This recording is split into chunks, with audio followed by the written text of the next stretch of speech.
prosecution on the fidelity to the oath of the office and allegiance. Charge 6, serious reasons to believe that His Excellency the Deputy President has committed crimes under Section 13(1)(a). Give the Majority Leader the microphone. So let me take that again. Charge 6, serious reasons to believe that His Excellency the Deputy President has committed crimes under Section 13(1)(a) and 62 of the National Cohesion and Integrity Act. Charge 7, serious reasons to believe that His Excellency the Deputy President has committed gross economic crimes under Section 45(1), 46, 47(3), and 48(1) of the Anti-Corruption and Economic Crimes Act and Section 2, 3, 4, and 7 of the Proceeds of Crime and Anti-Money Laundering Act. Charge 8, serious reasons to believe that His Excellency the Deputy President has committed crimes by continuously misleading members of the public through false, malicious, divisive, and insightful remarks that are contrary to the provisions of Section 132 of the Penal Code and Section 29 of the Leadership and Integrity Act. Charge 9, gross misconduct that is incompatible with the high calling and dignified status of the office of the Deputy President and a member of the Cabinet and the National Security Council. His Excellency the Deputy President has publicly attacked and undermined the work of the National Security, Intelligence Services and its officers. Charge 10, gross misconduct by openly and publicly insubordinating the President, who is the head of state and government. And finally, charge 11, gross misconduct by persistently bullying state officers and public officers. Mr. Speaker, this is a very difficult exercise that the House of the Senate is being called to undertake.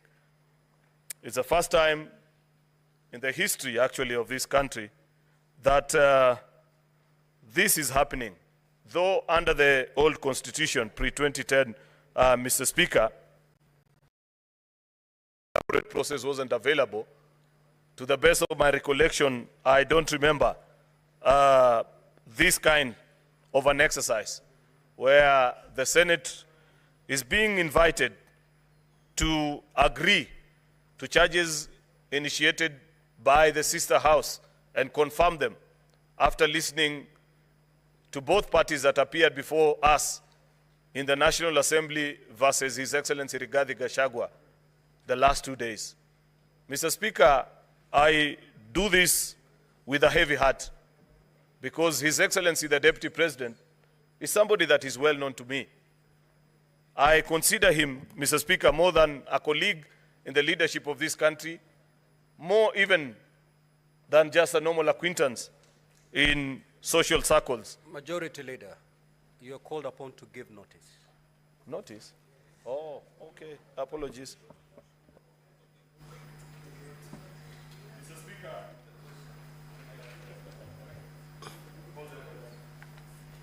Next order. Order number 5, special motion, proposed removal from office by impeachment of His Excellency Rigathi Gachagua, EGH, the Deputy President of the Republic of Kenya. Senate Majority Leader.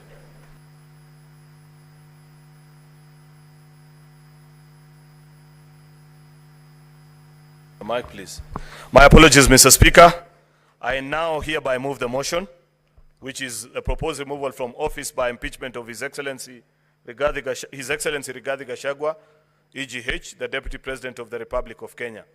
That aware that the National Assembly on the 8th of October 2024 resolved with the support of 282 members, being at least 2/3 of all the members of the National Assembly, that pursuant to the provisions of Article 145(2), as read with Article 151(b) and 2 of the Constitution and the Standing Order 65(2) of the National Assembly Standing Orders, His Excellency Rigathi Gachagua, EGH, Deputy President of the Republic of Kenya, be removed from office by impeachment on the grounds specified in the special motion.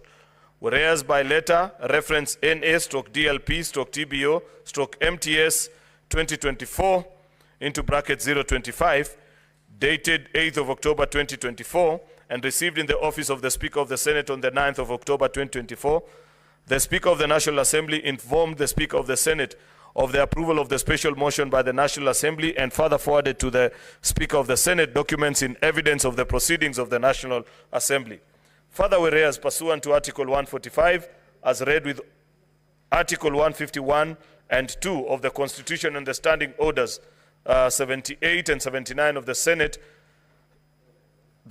had the National Assembly on grounds for the proposed removal from office by impeachment of His Excellency Rigathi Gachagua, EGH, Deputy President of the Republic of Kenya. And further, whereas pursuant to Article 145, as read with Article 151B and 2 of the Constitution and Standing Order 78 and 79 of the Senate Standing Orders, the Senate also had His Excellency Rigathi Gachagua, EGH, Deputy President of the Republic of Kenya, on the grounds of his proposed removal from office by impeachment of the Deputy President of the Republic of Kenya. Now, therefore, pursuant to Articles 145, as read with Article 151B and 2 of the Constitution and the Standing Orders 78 and 79 of the Senate Standing Orders, the Senate resolves to remove from office by impeachment His Excellency Rigathi Gachagua, EGH, Deputy President of the Republic of Kenya, on the following grounds. 1.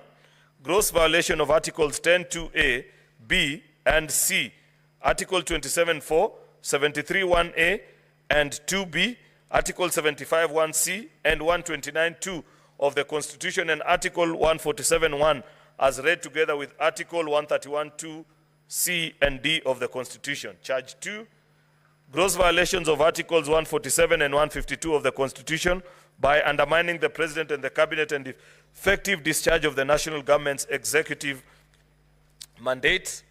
Charge 3, gross violations of Articles 6(2), 10(2)(a), and 174, 186(1), and 189(1), and the fourth schedule to the Constitution by undermining devolution. 4, gross violations of Article 161 of the Constitution on the institutional and decisional independence of judges. 5, gross violations of Articles 3(1) and 145(5)(a) of the Constitution on the fidelity to the oath of office and allegiance. Charge 6, serious reasons to believe that His Excellency the Deputy President has committed crimes under Sections 13(1)(a) and 62 of the National Cohesion and Integration Act. Charge 7, serious reasons to believe that His Excellency the Deputy President has committed gross economic crimes under Sections 45(1), 46, 47(a)(3), and 48(1) of the Anti-Corruption and Economic Crimes Act, and Sections 2, 3, 4, and 7 of the Proceeds of Crime and Anti-Money Laundering Act. Charge 8, serious reasons to believe that His Excellency the Deputy President has committed crimes by continuously misleading members of the public through false, malicious, divisive, and insightful remarks that are contrary to the provisions of Section 132 of the Penal Code and Section 29 of the Leadership and Integrity Act. Charge 9, gross misconduct that is incompatible with the calling and the dignified status of the office of the Deputy President and a member of the Cabinet and the National Security Council. His Excellency the Deputy President, that has publicly attacked and undermined the work of the National Security Intelligence Services and its officers. Charge 10, gross misconduct by openly or publicly subordinating the President, who is the head of state and government. 11, gross misconduct by persistently bullying state and public officers. Mr. Speaker, I have observed that this is such a momentous task ahead, and I never imagined a few years ago, Mr. Speaker, that it will be possible after the journey that we have traveled with His Excellency the Deputy President in the political side that I belong to, that hardly 2 years down the line, I will have the difficult task of having to move the impeachment motion against him after listening to this case brought to this House by the National Assembly, in the case titled the National Assembly versus His Excellency Rigathi Gachagua. And the last 2 days, Mr. Speaker, together with other Kenyans, we have watched with lots of bewilderment, hard to believe pronouncements, and difficulty Mr. Speaker, to believe that here is where we find ourselves as a nation. Despite the many challenges that we have gone through over the years, it was our hope, Mr. Speaker, that public officials would have picked up a lesson or two, especially those that are slightly older than yours truly, and many that are younger than me in this House, Mr. Speaker, and that in their conduct, they will reflect better the skills, demeanor, pronouncements of a leadership, Mr. Speaker, that this country continues to yearn for. Unfortunately, Mr. Speaker, listening to the case that has been brought to us by the National Assembly, I have reason to believe, beyond any doubt in my mind, Mr. Speaker, that they have justified the case that they have brought before us and have been able to ably demonstrate to us and to the country, Mr. Speaker, that there is no other cure by design of our Constitution to the challenges, either political or legal or otherwise, that are being faced, Mr. Speaker, by the workings and the working relationship between the President and his deputy, other than by way of impeachment. And the National Assembly has moved this House, Mr. Speaker, on 11 charges, blow by blow, with citations and examples in broad daylight, Mr. Speaker, showing and mapping, Mr. Speaker, that each charge, how it has been committed, Mr. Speaker, and how it violates either the Constitution or various laws of the Republic of Kenya. And therefore, Mr. Speaker, we are left with very minimal options. I have observed before this House, Mr. Speaker, that the Deputy President is personally known to me. I consider him a friend. I have had the opportunity to interact with him, learn a lot from him, Mr. Speaker, listen to his wise counsel sometimes. But this evening, Mr. Speaker, duty calls.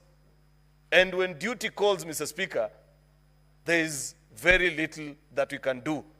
I am afraid, Mr. Speaker, that as legislators, as servants of the people, we have to listen to what the people are telling us. Mr. Speaker, we must appreciate that in 2010, when Kenyans went to the polls and brought about change via the new constitution, it was a call for us to have a better republic than had been observed previously since 1963. And there are various high ideals, high demands that have been placed in all of us that are in leadership. And I must add quickly, Mr. Speaker, that as you rise in stature from a member of a county assembly to a member of the National Assembly, senator, governor, deputy president, and eventually even as president, Mr. Speaker, that as you ascend in the hierarchy of leadership, the demands by the Constitution are even more. Number one, because you occupy greater public space, you represent more people. When you speak, Mr. Speaker, you say things that can affect either positively or otherwise the lives of millions of citizens. And therefore, Mr. Speaker, listening to the case that has been laid before us since yesterday by the lawyers of the National Assembly, reading through the bunch of documents that have been presented to us, attached with evidence, Mr. Speaker, I can confirm both to this House and to the country that unfortunately this country must make the difficult decision of having to say goodbye to His Excellency, the Deputy President Rigathi Gachagua, because, Mr. Speaker, the reasons that have been listed have consequences by law.